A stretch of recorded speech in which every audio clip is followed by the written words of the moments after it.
नमस्कार.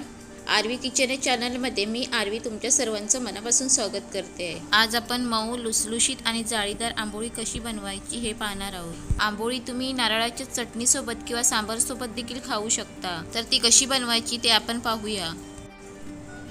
येथे मी इडली डोसाचं बॅटर घेतलंय. या बॅटरमध्ये तांदूळ, उडदाची डाळ आणि पोहे एवढं साहित्य वापरलं आहे.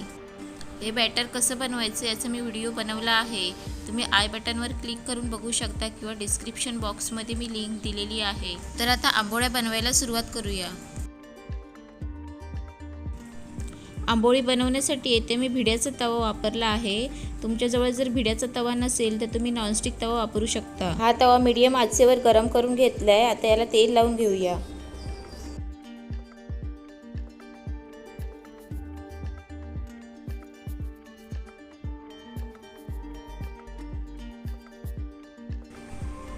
आणि यावर आता बॅटर घालून घेऊया. मी येथे 2 चमचे बॅटर घातलेला आहे आणि त्याला आता अशा प्रकारे पसरवून घेऊया. तुम्ही येथे पाहू शकता आंबोळी घालते क्षणी त्याला जाळी पडायला सुरुवात झाली आहे. आता यावर झाकण ठेवून त्याला एका साईडने चांगलं भाजून घ्यायचं आहे. 1 मिनिट झाल्यानंतर आपण झाकण काढून घेऊया. तुम्ही इथे बघू शकता आंबोळीला छानपैकी जाळी आलेली आहे आणि आंबोळी एका साईडने छानपैकी भाजलेली आहे. आता ही परतून घेऊया. दुसऱ्या साईडने देखील आंबोळी आपल्याला 1 मिनिट भाजून घ्यायची आहे.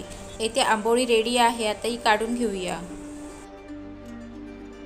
आता अशाच प्रकारे मी अजून एक आंबोळी तुम्हाला करून दाखवते.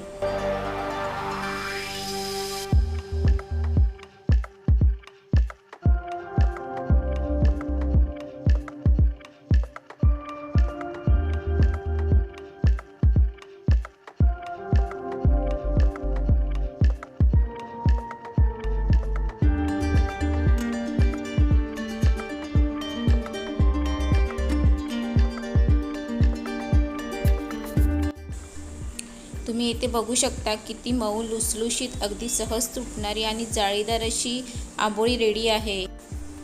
तुम्ही अशा प्रकारे आंबोळ्या नक्की ट्राय करून पहा. आणि तुम्हाला माझा हा व्हिडिओ आवडला असेल तर प्लीज लाईक, शेअर व सबस्क्राईब करा व बाजूचं बेल बटन दाबा. म्हणजेच तुम्हाला माझ्या नवनवीन रेसिपींचं नोटिफिकेशन भेटेल. धन्यवाद.